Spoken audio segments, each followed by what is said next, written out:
Right effort.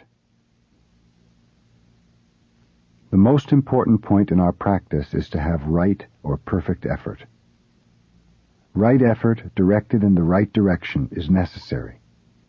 If your effort is headed in the wrong direction, especially if you're not aware of this, it is diluted effort. Our effort in our practice should be directed from achievement to non-achievement. Usually when you do something, you want to achieve something.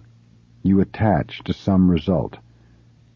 From achievement to non-achievement means to be rid of the unnecessary and bad results of effort. If you do something in the spirit of non-achievement, there's a good quality in it. So just to do something without any particular effort is enough. When you make some special effort to achieve something, some excessive quality, some extra element is involved in it. You should get rid of excessive things. If your practice is good, without being aware of it, you will become proud of your practice. That pride is extra. What you do is good, but something more is added to it, so you should get rid of that something which is extra. This point is very, very important, but usually we are not subtle enough to realize it, and we go in the wrong direction. Because all of us are doing the same thing and making the same mistake, we do not realize it. So without realizing it, we are making many mistakes, and we create problems among us. This kind of bad effort is called being dharma-ridden or practice-ridden. You are involved in some idea of practice or attainment, and you cannot get out of it.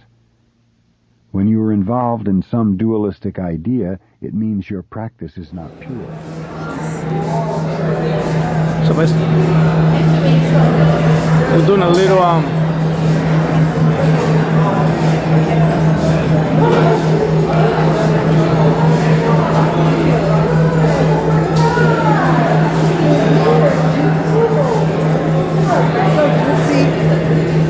Wait, I'm gonna talk to you in a second. So what's your name? Jasmin. Jasmin. Hey Jasmin. What's happiness for you? What's happiness for me? Yeah. This is happiness, to be finished with thesis and be around my family or friends. That's happiness? Yeah, that's happiness for me. How would you define happiness? Happiness is when after you have struggled and failed and realized that all things are possible and necessary for the process. That's what makes me happy. Congratulations. I could open this for you. I know, I'm trying to hide it because I'm like living off sweet, thank you, Ron. That's happiness. Okay, let me get up this. 1, 2, 3. I'm so bad at pictures, oh God. We say, to hear the sound of one hand clapping. Usually the sound of clapping is made with two hands, and we think that clapping with one hand makes no sound at all. But actually, one hand is sound. Even though you do not hear it, there is sound.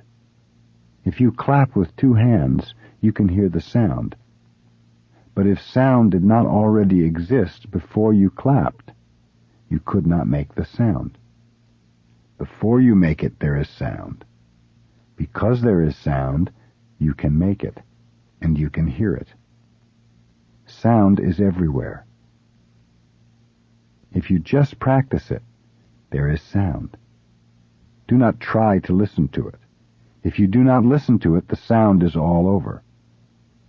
Because you try to hear it, sometimes there is sound and sometimes there is no sound. Do you understand? Even though you do not do anything, you have the quality of zazen, always. But if you try to find it, if you try to see the quality,